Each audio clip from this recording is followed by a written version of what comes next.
We've already mentioned how percentage error occurs previously. Whenever there is a need to approximate a number, then there will definitely be a percentage error. Previously, we got 83.3611111%, but I approximated it leaving 83.36%, and the approximation isn't the actual number, but it comes close to the actual number. The actual number is also called the real or the original number. Whenever a number undergoes approximation, that number is being changed because we've changed the decimal place, we've run it off. That is how we get percentage errors. It is not that our answer is wrong. This case, we've just approximated numbers. That is when we get the nearest whole. This means that approximation is good since we can use that to find our nearest whole. Now we will look at how to solve for percentage errors. In our previous answer, it was already in percentage. We will just subtract the approximated percentage, which is 83.36% from the real percentage or the original percentage, which is 83.3611111%. Real percentage minus approximated percentage, or real percentage minus approximated percent. It is equal to 83.3611111% minus 83.36%. Please listen to this. This is one of the cheapest way of solving decimals or subtracting decimals. 83 minus 83 is 0. We write our 0, we bring our point. 3 minus 3 is 0, we write our 0. 6 minus 6 is 0. 1 minus 0 is 1. Here we will add our 1 since 1 minus 0 is the same as 1. The answer is 0.001111%. That is our answer, which is percentage error. The error is very small, but it is considered as an error. Percentage error can be found directly by applying this formula. Percentage error is equal to error over real value multiplying 100%. Please keep this in mind. Here the error is not in percentage. The real value is also not in percentage. They will just multiply by the 100%. It is just a value. We will consider these two cases when solving for percentage error. This is case 1. This decimal value, which is 1.75, is approximated to 1.8. The real or the actual number is 1.75.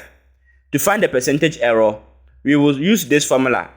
Percentage error is equal to 1.8, which is the approximated number or the approximated value, minus 1.75, which is the real number, all over the real or actual number, multiplying 100%.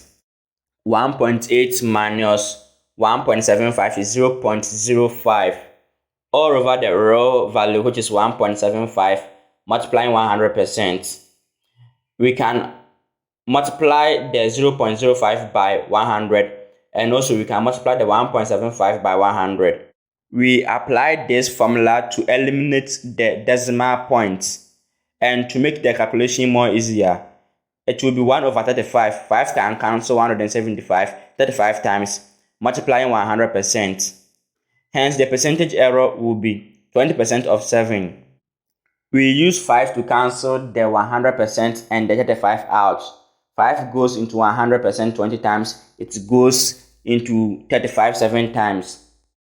If we reduce 20% over 7 to decimal, then we are expected to write the whole decimal figures for a gentle percentage error. The answer will be 2.85714285714%.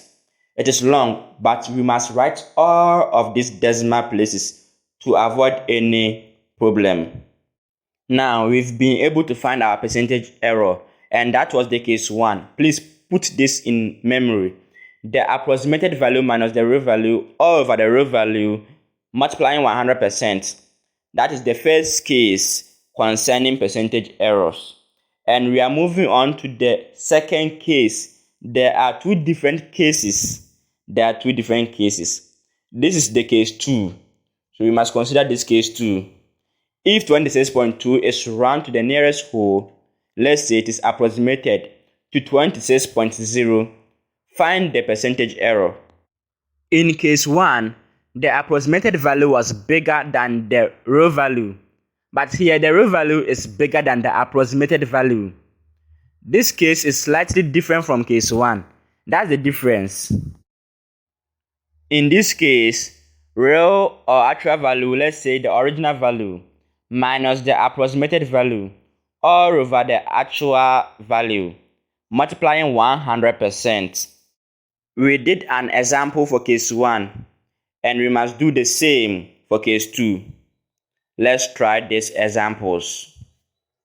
We remember that we are approximating 26.2 to 26.0 already. To find the percentage error, this case 2, we want to find the percentage error.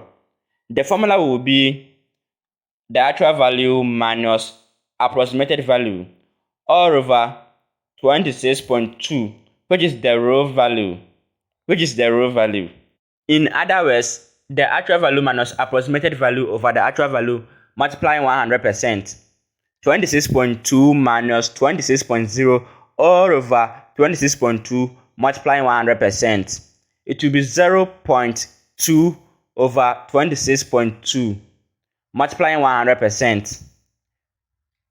We can multiply the 0.2 by 10 to get 2. This is another way of making the calculation easier and cheaper for us. 26.2 multiplying by 10 is 262. 2 goes into itself once, 2 goes into 262 131 times. 1 by 100% is 100%. So 100% over 131. That is our percentage error. 100% all over 131. Still, we will get a decimal place. If we reduce it to decimal, then we are expected to write the whole decimal figures for a gentle percentage error. We are finding for the percentage error. Therefore, we must write the whole percentage error for the correct answer.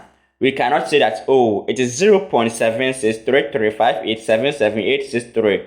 It is very, very long, so let me run it off. No, this is percentage error. Our percentage error is this answer.